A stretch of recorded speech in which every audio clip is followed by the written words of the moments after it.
On this video, I am doing a verse-by-verse, a grammatical analysis of verse 21 and following in the Gospel of Mark, chapter 4, and possibly down through verse 23, possibly 25, along with a brief commentary.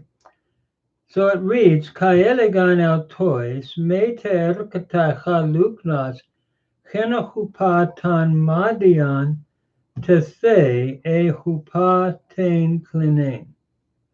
U chena epi ten luknian tethe. And he was saying to them, the lamp is not being brought in order that under a bucket it might be placed, or under the bed, not in order that, but is it not in order that upon a lampstand it might be placed. Elegan is your imperfect indicative active third person singular from Lego. He was saying to them, the lamp is not brought. Notice erukatai, your present indicative middle third person singular from erukamai, in order that with the purpose, introducing a purpose clause, in order that under the bucket it might be placed. Tithe is the aorist subjunctive third person singular from tithemi, or that it might be placed under the bed.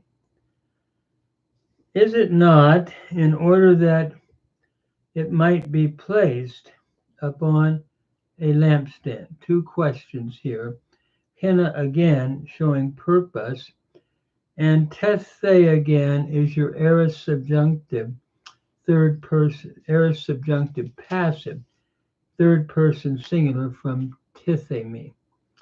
Then in 22, u garestin kruptan an mechena phanerothe, ude agenata apakrufan al hena elthe es phaneron.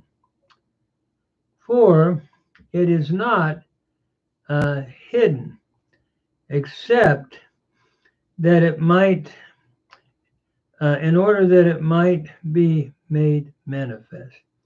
In other words, you don't hide it, but you try to make it visible.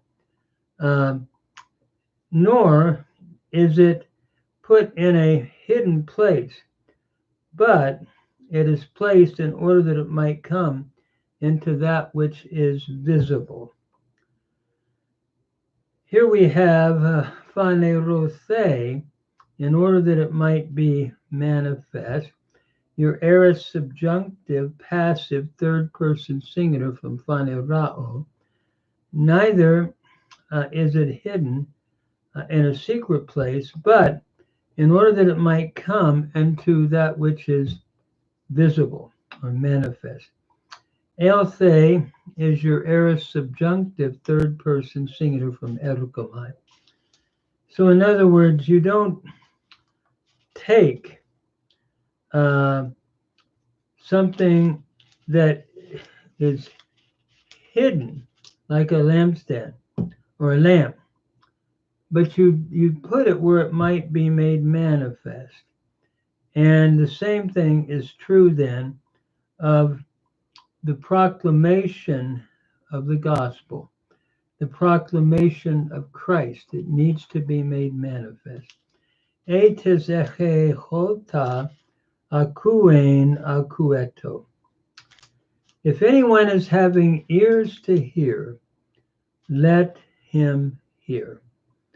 Eke is just your present indicative active third person singular from echo, and akuen is your present infinitive active from akuo. So if anyone is having ears to hear, let him hear. And here we have the imperative third masculine singular, the present imperative from akuo. And then verse 24, kai elegan autois, blepete ti akuete, in ho metro metrete, metrethesetai humin, kai prostethesetai humin. And again, he was saying to them, beware or see what you hear.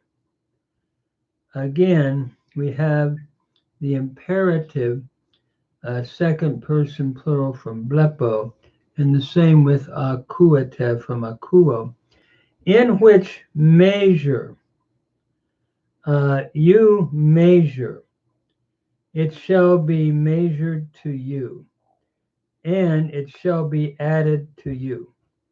In which measure metrete from metreo, to measure, present indicative active second person plural, it shall be measured, metrethesetai, is your future indicative passive, third person singular from metreo, it shall be measured to you, and it shall be added. Here we have another future indicative passive from prostithemi, third person singular, like luthesomai, luthese, luthesetai, and so forth, luthesamata. So it's following that pattern here, future indicative passive.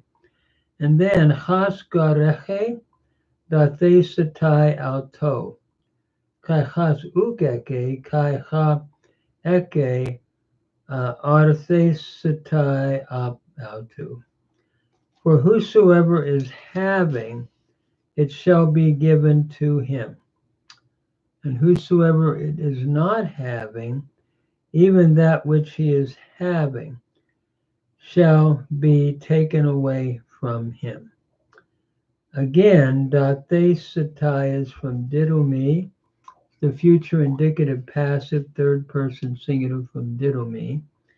And whosoever is not having, both of these, eke, present indicative active, third person singular from echo, even that which he is having, it shall be taken away from him. From iro, future indicative passive, third person singular from iro.